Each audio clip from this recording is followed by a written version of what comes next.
My name is Claire Morgan. I'm 28 years old. 3 weeks ago, my father disowned me on Instagram. Not with a phone call. Not with a conversation. He posted it at 11:07 p.m. from a public account using his full name and our last name. By the time I woke up the next morning, 18,600 people had already seen it. The caption said, "Asterisk, we are disowning our daughter. She has brought shame to our family. Please do not contact her on our behalf." That was it. No explanation. No reason. And when you don't explain, people decide the story for you. By 9 a.m., my phone wouldn't stop vibrating. By noon, my manager asked for a quick check-in. By that evening, my 9-year-old niece came home crying because someone told her aunt was the bad one now. The post never said what I did. That silence destroyed more than any accusation could have. Before I go any further, if this story connects with you, please like and subscribe, but only if it genuinely resonates. And drop a comment telling me, asterisk, what city you're watching from and your local time, asterisk. I read them all. Here's the part my father didn't know.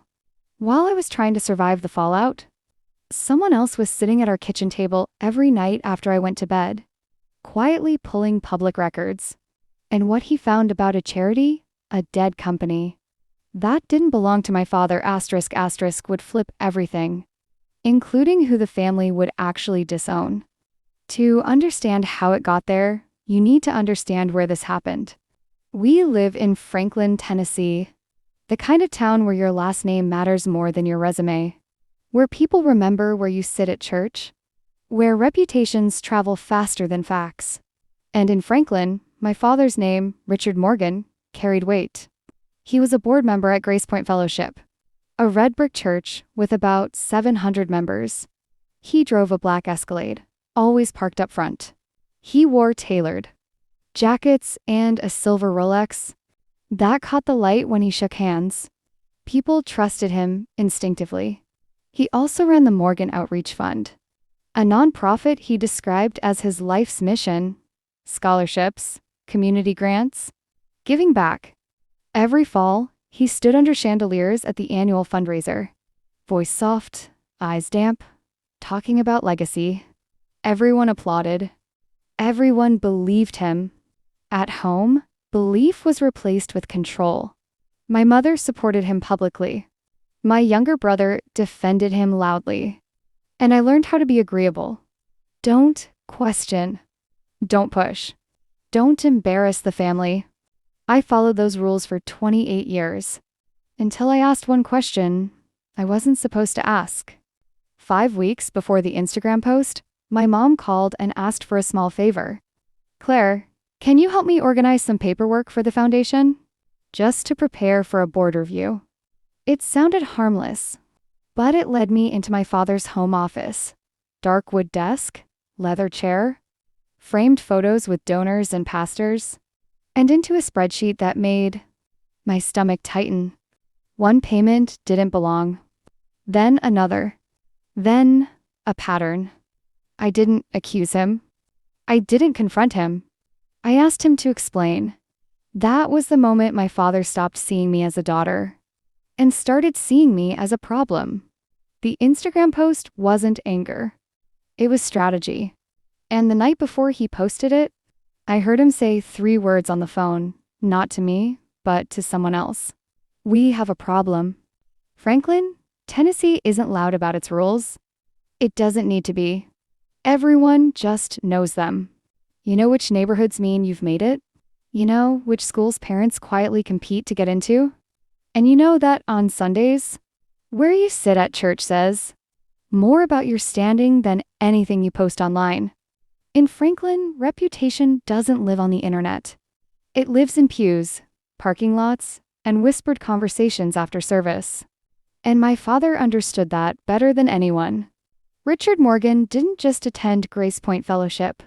He helped run it.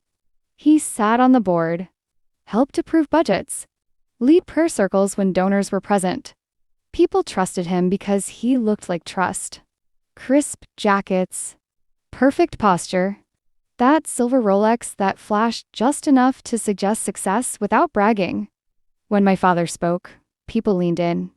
And when he was disappointed in someone, people noticed. At home, disappointment was his favorite tool.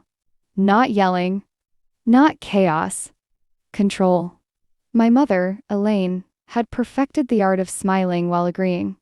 My younger brother, Matt, learned early that loyalty meant alignment.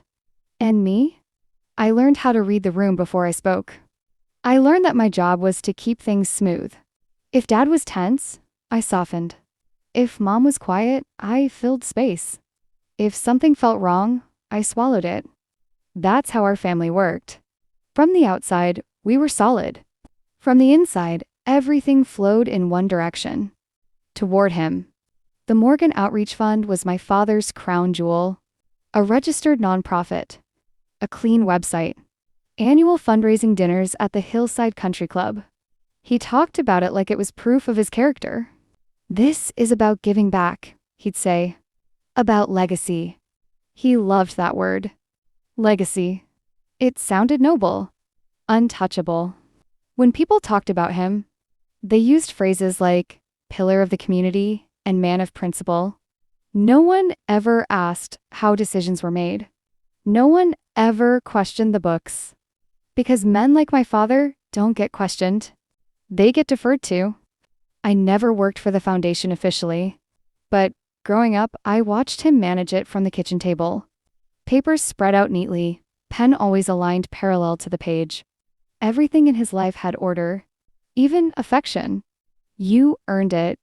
For years, I thought that was normal. Then came the phone call from my mom. It was a Sunday afternoon, 5 weeks before the Instagram post. Her voice was gentle, careful. "Claire, honey, I need a little help." She said the board was requesting more organized financials. That Dad was busy. That she just needed someone good with details. I didn't think twice. Helping was what I did. I drove over while Dad was out. His Escalade wasn't in the driveway. And I remember feeling a strange sense of relief. His home office felt like a shrine. Dark wood desk. Leather chair pushed in perfectly. Framed photos of him shaking hands with donors and pastors. The room smelled like furniture polish and something sharper authority. Mom handed me a laptop and 2 boxes of paperwork. "Just organize," she said. Nothing complicated.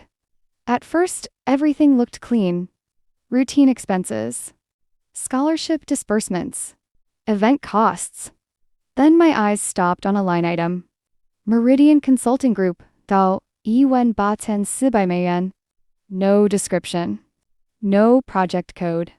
Just consulting. I kept going. Another payment. Then another. Same vendor. Same vague label. The amounts weren't identical, but they were close enough to feel intentional. To clean, I checked other vendors.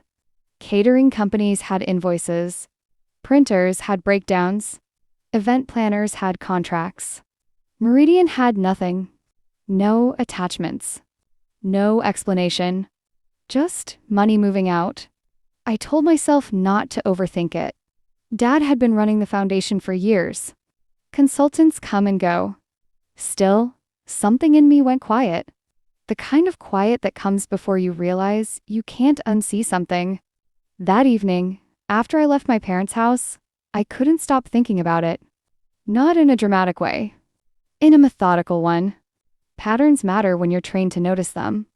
2 days later, I called my father. I kept my tone light. Respectful. I asked him to explain the consulting fees. There was a pause. Not long. Just long enough to tell me everything had shifted. And when he finally spoke, his voice wasn't angry. It was controlled. That was when I understood something important. I hadn't embarrassed him. I'd made him uncomfortable. And in my father's world, that was unforgivable. The silence after that call stretched for days. Then my brother stopped replying. Then my mom's texts went unread. And somewhere in that quiet, my father made a decision. I just didn't know yet that his next move would be public and irreversible. When my father finally responded to my call, he didn't raise his voice. That's what made it worse. "Why?" he asked calmly. "Are you looking at foundation expenses?" There was no curiosity in the question. No confusion. Just authority. I explained exactly what my mom had asked me to do. I kept my voice even. Professional. "I just wanted to make sure everything was organized before the board review," I said. "There are a few consulting payments I didn't recognize." Silence. I counted it without meaning to. 1 second. 2. Then he spoke. "Claire," he said, slowly, "when did I ask you to audit my foundation?" "I'm not auditing," I replied. "I was just—" "You work for a mid-size firm," he cut in. "Not a nonprofit. Not a bank. Do not confuse your job with authority you don't have." The words landed exactly where he aimed them. I felt that familiar pressure in my chest. The one that always showed up when I stepped outside my assigned role. "I just asked a question," I said. "And that," he replied, "is the problem." His voice cooled another degree. "Give everything back to your mother. Don't open those files again. And do not discuss this with anyone." Then, sharper. "Are we clear?" "Yes," I said. The call ended. I sat on the edge of my bed for a long time, phone still warm in my hand. From the bathroom, I could hear my husband, Ethan, brushing his teeth. The normal sound of it felt surreal.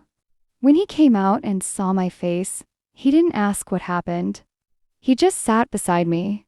I told him what I'd found. The payments. The call. He listened without interrupting. When I finished, he said something I didn't fully understand at the time. "Your dad isn't angry," he said. "He's defensive." There's a difference. Over the next few days, things changed. Not all at once, but deliberately. My brother Matt called first. His tone was different. Not teasing. Not familiar. "What are you trying to do?" he asked. "Dad says you're poking around where you don't belong." "I was helping Mom," I said. He laughed, short and humorless. "Just stay out of it. Seriously, you don't understand how this works." Then he hung up. My aunt canceled a standing lunch. No explanation. A church friend replied to my text with, "Busy right now? Let's catch up later." Later never came. My mom scared me the most. She stopped answering altogether. My messages went from long to short to desperate. I could see the read receipts. She was opening every one. She just wasn't replying. That's when it hit me. My father was moving first. He was telling his version quietly, carefully, to the people who mattered most. And he was doing it before I even realized there was a story to tell. One night, about a week after the call, my father invited me over. "Come by after work," he said. "We should talk." Ethan offered to come with me. Something in my gut told me not to bring him. This was a conversation my father only had when he believed he still held all the power. The living room felt staged. My father sat in his leather chair, positioned under a brass reading lamp, like it was intentional. My brother was on the couch, arms folded. My mother was nowhere to be seen. I could hear movement in the kitchen, a drawer closing, water running, but she didn't come out. On the mantel, the family portrait had been shifted, pushed to the side, half hidden behind a decorative candle. My father didn't stand when I walked in. "This family," he said, gesturing lightly, "has a reputation." I said nothing. "The foundation is my legacy," he continued, "and I will not have it questioned." "I didn't accuse you of anything," I said. "I asked you to explain." He leaned forward. "I'm giving you an opportunity, Claire," he said. "Drop this completely." My brother finally spoke. "You're embarrassing yourself," he said. "And the rest of us?" I looked at them, really looked, at how coordinated it all felt. "I didn't say I was going to tell anyone," I said quietly. "I just asked a question." No one answered. I left. The drive home blurred past me. At a stoplight, my phone buzzed. A message from my mother. Just 3 words. Sim, please stop. 2 days later, my father posted on Instagram.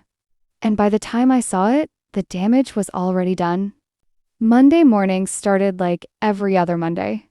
Coffee brewing. Keys missing. Emails waiting.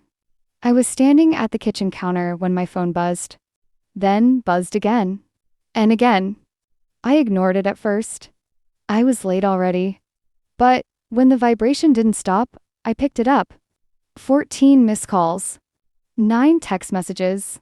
And 1 screenshot from a coworker that made my stomach drop. It was an Instagram post. From my father's account. Posted at 11:07 p.m. the night before. I read it once. Then again. Asterisk, we are disowning our daughter. She has brought shame to our family. We ask that no one contact her on our behalf during this painful time. No explanation. No context. Just a declaration. By the time I saw it, the post had already spread. Do comments. It had been shared to the Grace Point Fellowship private group over tea by members. It had been shared to a local parents forum. A neighborhood page. My name moved faster than I could. By 9:30 a.m., my manager called me into his office. He closed the door. Claire, he said carefully, I'm not taking sides. But a few clients mentioned the post this morning. Mentioned. Like it was weather. At 11 o'clock, my phone rang again. This time, it was the school. Mrs. Morgan, the principal said. Voice professional but tight. A few parents brought a social media post to our attention. We just wanted to check in. Everything okay at home? She was asking if I was safe. Because my father had posted on Instagram. I said yes. My voice didn't sound convincing, even to me.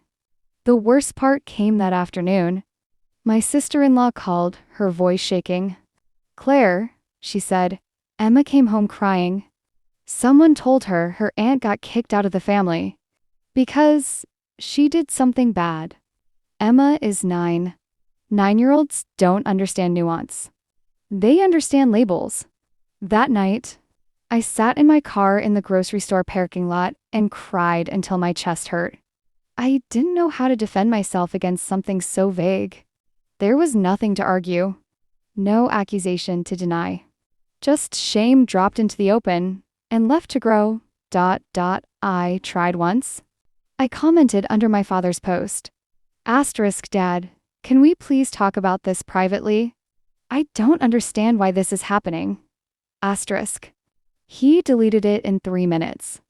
3. Which meant he was watching. An hour later, my brother posted a photo. Him. My parents. Sunday brunch. Linen napkins. Mimosas. Smiles. Caption. Family is everything. I wasn't in the photo. I hadn't been invited. The likes rolled in. That was when something shifted inside me. Not anger. Clarity. This wasn't about discipline. Or disappointment. This was about control. And about keeping people from asking the wrong questions. That night, Ethan sat at the kitchen table after I went to bed. He didn't tell me at the time. I only learned later. He opened his laptop and typed 1 word into the search bar. Meridian. 2 hours later, he came into the bedroom and sat on the edge of the bed. Claire, he said quietly, I think your dad's consulting company doesn't exist anymore. I sat up. What do you mean? He said, Meridian Consulting Group was dissolved with the state 2 years ago. My heart started pounding. And the foundation kept paying them, he continued. As recently as last month. I stared at him. So, where did the money go? Ethan didn't answer right away. He didn't need to. If a company is dead, and the checks keep going out, someone else is cashing them. And suddenly my father's Instagram post made sense. Public execution first. Questions later. Because if people were busy judging me, they wouldn't be looking at his books. Let me ask you something. If your parent destroyed your reputation publicly without explaining why, what would you think they were trying to hide? Because the deeper Ethan looked, the uglier it got. And the next thing he found wasn't just suspicious, ... It was criminal. Once Ethan confirmed that Meridian Consulting Group had been dissolved, he didn't stop. That's not how he's wired. He's an engineer. He believes systems tell the truth if you look long enough. So he started looking, not emotionally, methodically. Every night after dinner, after the dishes were done and the house went quiet, he sat at the kitchen table with his laptop open and a legal pad beside him. No dramatics. No anger. Just numbers. The first thing he pulled was the IRS Form Zoteling for the Morgan Outreach Fund. Public record. Anyone can access it. That alone shocked me. For years, my father had acted like the foundation's finances were sacred. Private. They weren't. They were sitting online, free to download. Ethan pulled 5 years' worth. He read them the way I read novels. Line by line. Vendor payments. Expense categories. Authorization notes. That's when Meridian stopped looking like an outlier. It was one of 3. Another vendor appeared repeatedly. Summit Advisory LLC. Same vague description. Consulting. No deliverables. No explanation. Then a third. Pinnacle Services Group. Different name. Same pattern. Ethan cross-checked. All 3 with the *** Tennessee. Secretary of State's Business Registry, **. Meridian dissolved 2 years ago. Summit administratively dissolved 18 months ago. Pinnacle registered to a P.O. box with no other filings. None of them existed anymore. But the foundation had paid them anyway. When Ethan totaled it up, the number made my stomach flip. Over 4 years. Scholarship money, donor money, gone. There was more. The foundation's bylaws also attached to the 990 filings. Required 2 signatures. For any payment over $5,000. Every check Ethan found. Signed by one person. My father. No cosigner. No exception notes. That night, I sat across from Ethan at our kitchen table and felt something heavy settle into place. This wasn't sloppy bookkeeping. This was intentional. A pattern. A system. And suddenly, the way my father had reacted to my question made sense. He hadn't shut me down because I was wrong. He shut me down because I was capable. The next break came from someone neither of us expected. A name buried deep in the foundation's older filings. Linda Perez. Former board member. She'd served for 6 years. Then disappeared from the roster without explanation. Ethan found her on LinkedIn. He sent a message that was simple and honest. * My wife is Claire Morgan. Her father recently disowned her publicly. I believe it may be connected to the foundation's finances. Would you be willing to talk? She replied within an hour. They met at a diner just off the highway. Far enough from Franklin that no one would recognize them. Linda didn't order food. She wrapped both hands around a coffee mug and stared into it like she was bracing herself. I started asking questions, she said, about those vendors. She told Ethan my father had stared at her across the conference table like she'd committed a crime. Within a month, he called her personally. Told her it would be best for everyone if she stepped down. She still had the email. She'd kept it. 2 years later, she saw my father's Instagram post. And I knew, she said, he was doing it again. Erasing someone who got too close. When Ethan told me all this, I felt equal parts vindicated and sick. But the worst was still coming. 3 days later, a plain manila envelope showed up in our mailbox. No return address. Inside was a USB drive. And a single handwritten note. * Key keeps this in the locked drawer. I'm sorry I waited so long. *. signed with one letter. My mother. My hand shook as Ethan plugged the drive into his laptop. There was one file. An Excel spreadsheet. My father's personal tracking log. Every transfer. Every shell vendor. Every deposit into his personal account.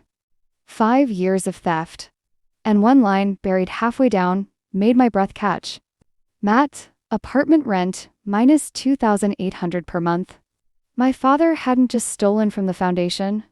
He'd used it to support my brother. That night, I realized something painful and clarifying. The Instagram post hadn't been about shame. It had been about prevention. He needed me isolated before I understood how much power I actually had.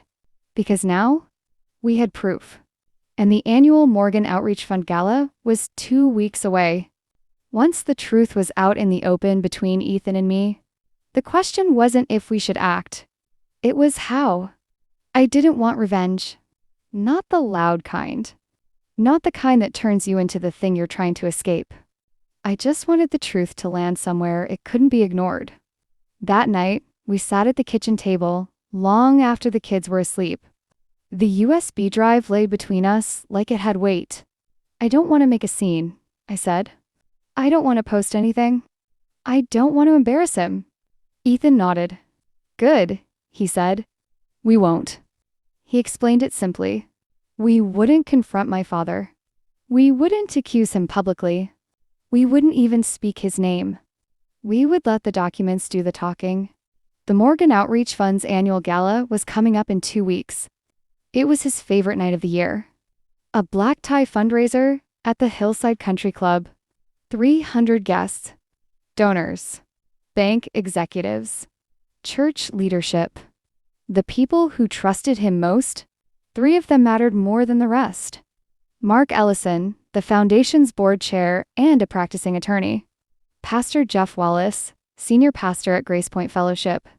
And Karen Lowell, compliance officer at First Franklin Bank, the foundation's largest institutional donor.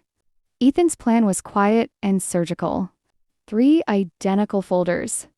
Inside each one, 5 years of IRS Form 990. Filings with the shell vendor payments highlighted. State records proving the companies were dissolved. The foundation, bylaws requiring dual signatures. Screenshots I'd taken from the internal spreadsheet.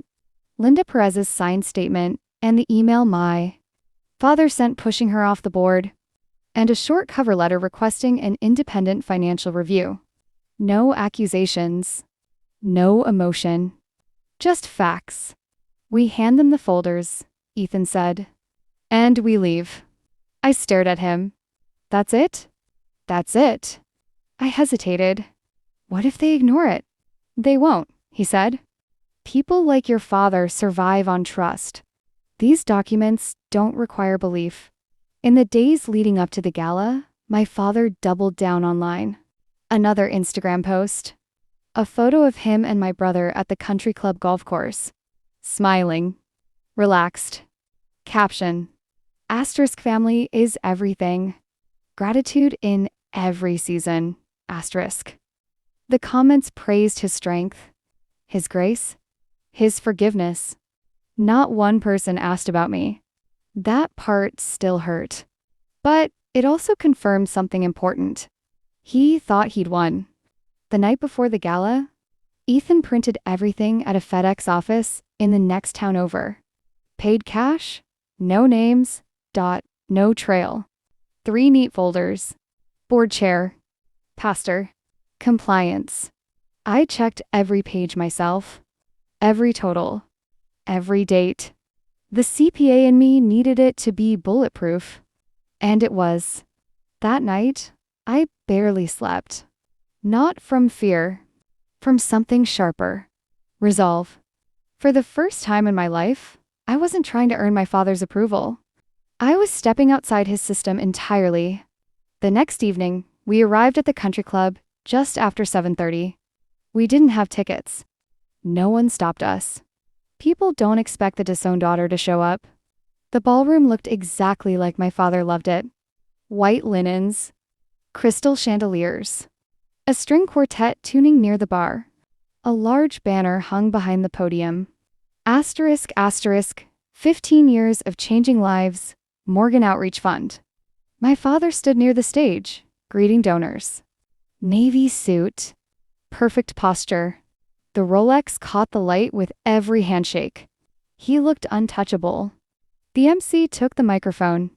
Ladies and gentlemen, he announced. Please welcome the founder of the Morgan Outreach Fund. The room applauded. My father stepped onto the stage, smiling. And as he began his speech about legacy and sacrifice, Ethan leaned toward me and whispered, "Wait for the applause to end." That was the plan. Because the higher the pedestal, the harder the fall. The applause lasted longer than it should have. People stood. Some even whistled. My father waited for it to crest. Hands resting lightly on the podium. Chin lifted just enough to signal humility without ever giving it away. He thanked the donors. Thanked the board. Thanked the church. Then he told a story. He always told stories. A scholarship recipient from years ago. A kid who just needed a chance. A life changed because of generosity. His voice softened at the right moments. He paused when the room needed time to feel. From the back of the ballroom, I watched him work. It was flawless. This was his natural habitat, chandeliers above. People below, all eyes fixed on him. When he said the word legacy, the room went quiet. That's what this foundation is about, he said. Building something that lasts beyond any one person. The irony was almost unbearable. The applause rose again. That was Ethan's cue. He didn't rush. He waited until people started shifting toward the bar. Until conversations replaced clapping. Until my father stepped down from the stage and was surrounded by congratulations. Then Ethan moved. He walked in a straight line across the ballroom, leather bag at his side. No weaving. No hesitation. His first stop was Mark Ellison, the board chair. Mark was standing near the stage, bourbon in hand, laughing with the donor. Ethan waited for a natural pause. "Mr. Ellison," he said, extending his hand, "my name is Ethan Morgan. I am Claire's husband." Mark's smile flickered. "I'm sorry to interrupt," Ethan continued calmly. "But this folder contains information regarding the foundation's finances. I'm not asking you to respond tonight. I'm asking you to read it." Mark took the folder. His grip tightened just slightly. Second stop, Pastor Jeff Wallace. He was seated at the head table, napkin folded on his lap. Ethan leaned in. "Pastor, I believe you'll want to see what's inside. It concerns the stewardship of the foundation and the trust of your congregation." The pastor accepted the folder with both hands, like an offering. Third stop, Karen Lowell, compliance officer. She stood near the bar, wine untouched. Ethan handed her the final folder. "This relates to a senior figure connected to your institution," he said. "I believe your department will consider it relevant." Karen didn't hesitate. She took it and glanced at the label. 3 folders. Less than 2 minutes. From across the room, I saw my father notice. At first it was confusion. Then recognition. He saw Ethan speaking to Karen. Then to Mark. Then to Pastor Wallace, who was already opening his folder. My father's smile froze. He set his glass down, too carefully, and started walking. He intercepted Ethan near the dessert table, where servers were arranging miniature pastries on silver trays. He grabbed Ethan's arm. Not hard enough to draw attention, just hard enough to claim control. "What do you think you're doing?" he hissed, smiles still plastered on. "This is a private event." Ethan didn't pull away. "It's a charity gala," he said evenly. "Open to the public." My father's eyes flicked toward me for the first time that night. Sharp. Assessing. "You don't belong here," he said. Ethan met his gaze. "The money in those folders didn't belong to you," he replied. That's when Mark Ellison appeared beside them. "Richard," he said quietly, "we need to talk." My father straightened. This is a misunderstanding, he said. Family business. Mark shook his head. The documents suggest otherwise. Karen Lowell was already on her phone. Speaking low. Fast. My brother stood frozen near the bar, champagne glass halfway to his mouth. I watched his face drain as understanding caught up with him. Because if they pulled on the thread in those folders, they would find the line with his name on it. Mark gestured toward a side door. Let's step into the back room. The back room was small, carpeted, wood-paneled. The kind of room where deals were usually settled quietly. That night, it felt like a courtroom. Folders opened, pages spread out, numbers highlighted. My father stood at the end of the table, hands flat on the surface. These are clerical errors, he said. Nothing more. Karen looked up from her phone. The foundation paid 3 dissolved entities over $200,000, she said. All checks signed by you alone. That's not clerical. Silence fell. Pastor Wallace removed his glasses. Richard, he said, voice strained, this money was meant for children. My father's jaw worked. Behind the closed door, the music from the ballroom continued. Laughter. Clinking glasses. And in that contrast, celebration outside. Collapse inside, everything my father had built began to crack. Because once the right people start asking questions, there's no way to put the room back the way it was. The back room felt smaller with every page that turned. Mark Ellison laid the documents out carefully, like he was building a case without saying the word out loud. IRS filings, state dissolution records, highlighted payments. Karen Lowell paced near the window, phone pressed to her ear. Yes, she said quietly. I'll need legal and compliance on this immediately. My father tried again. This is being taken out of context, he said. Consultants don't always keep clean paperwork. Anyone who's run a nonprofit understands that. Karen turned to him. Not dissolved ones, she said. And not when the payments continue after dissolution. She lowered her phone. Your foundation's largest donor is a federally regulated bank, she added. That makes this a compliance issue. My brother finally spoke. Dad, he said, voice thin. What is she talking about? My father shot him a look that could have cut glass. Not now. Mark tapped one of the pages. And this, he said, the bylaws? 2 signatures required for any disbursement over $5,000. He looked up. Every check here has only yours. My father opened his mouth, closed it. For the first time that night, he looked small. Pastor Wallace leaned forward, hands clasped. Richard, he said, did you take money from the foundation? The question hung there, unavoidable. My father exhaled sharply. This is not what it looks like, he said. I intended to reimburse. Karen's phone rang again. She listened. Her expression shifted. Thank you, she said, and hung up. She turned back to the table. Our general counsel has instructed me to freeze all foundation-related accounts immediately, she said. Pending an independent audit. Mark nodded. As board chair, he added, I'm suspending you as executive director, effective now. The words landed heavy. Suspended. Effective now. Outside the room, voices rose. People were noticing. Someone knocked softly on the door. A volunteer.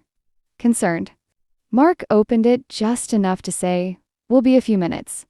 When he closed it again, the room felt charged. My father's face flushed. This is an ambush, he snapped. You're destroying everything I built. I stepped forward for the first time. I didn't build it, I said. The donors did. He turned on me. You, he said, voice shaking with rage.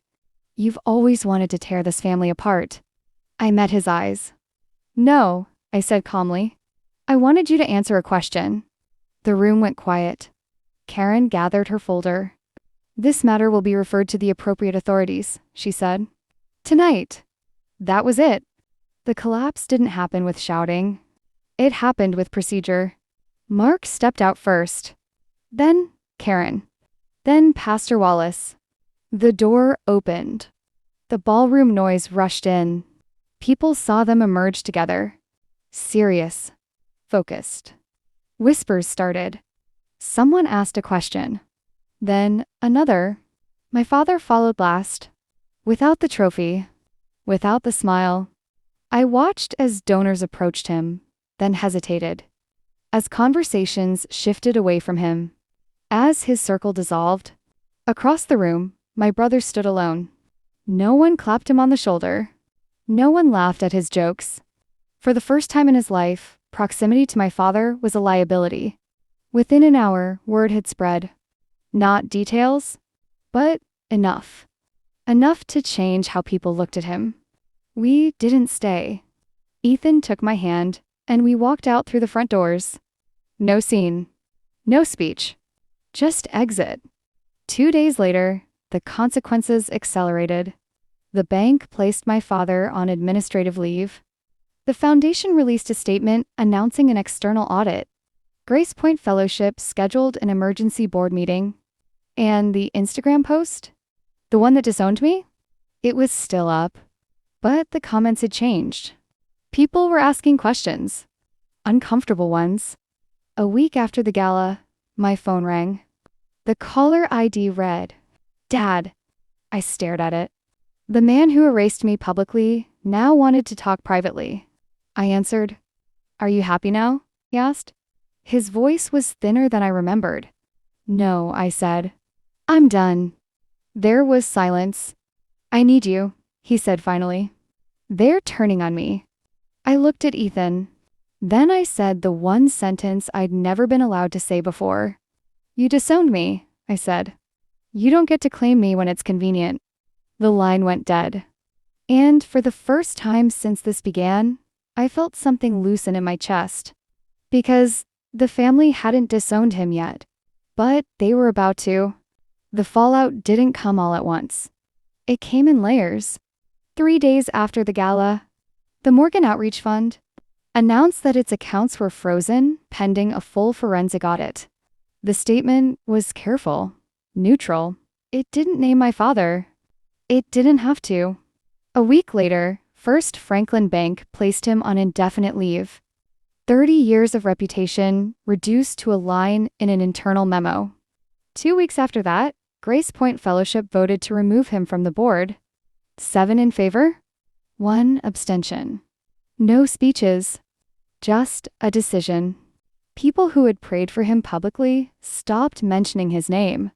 In Franklin, silence is the loudest verdict. My brother moved out of his apartment the same month. I heard through someone else that he was taking time away. His social media went dark. No more country club photos. No more captions about family. My mother called me one evening and asked if we could talk. Her voice sounded smaller than I remembered. She didn't defend him. She didn't explain. She just said, "I should have protected you sooner." We cried, both of us. Not the dramatic kind. The tired kind. That conversation didn't fix everything. But it opened a door that had been locked for decades. The investigation moved forward quietly. That's how these things actually happen. Audits. Subpoenas. Interviews. I didn't attend any of them. I didn't need to. The truth had an address now, and it wasn't mine. The Instagram post stayed up for months. My father never deleted it. At first, that hurt. Then I realized something. That post had become evidence. People started sharing it with different captions. Asterisk. This didn't age well.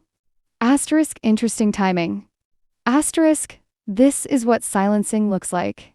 The same platform he used to erase me rewrote his story for him. I didn't respond. I didn't post a rebuttal. I didn't need to. At work, things slowly returned to normal. Then, better than normal. My manager apologized for not defending me sooner. A client who had quietly stepped back asked to work with me again. I was promoted 6 months later, not as a favor, but Because my work spoke when I didn't. At home, the wins were smaller, quieter. One night, my niece asked if she could come over for dinner. She told me her teacher said families are complicated. And that didn't mean anyone was bad. I hugged her and said she was right. That felt like justice. My father called one last time. This time, I didn't answer. Not out of anger. Out of clarity. Boundaries aren't punishments. They're protection. And I had protected him long enough. Life didn't turn into a movie ending. There were awkward holidays. Hard conversations. Things that never fully healed. But there was also peace. And space. And the freedom to stop managing someone else's image at the expense of my own life. If you stayed with me through this story, thank you. Truly. And if it resonated, you can like, subscribe, or share gently, only if you want to. Stories like this matter because silence protects the wrong people. I'll leave you with this. I didn't expose my father to destroy him. I stopped protecting a lie that was destroying me. Disclaimer. Some names and identifying details have been changed for privacy. The events are presented as a dramatized narrative inspired by real experiences. And if you've ever been made to feel small for asking an honest question, you're not the problem. You're just standing too close to the truth.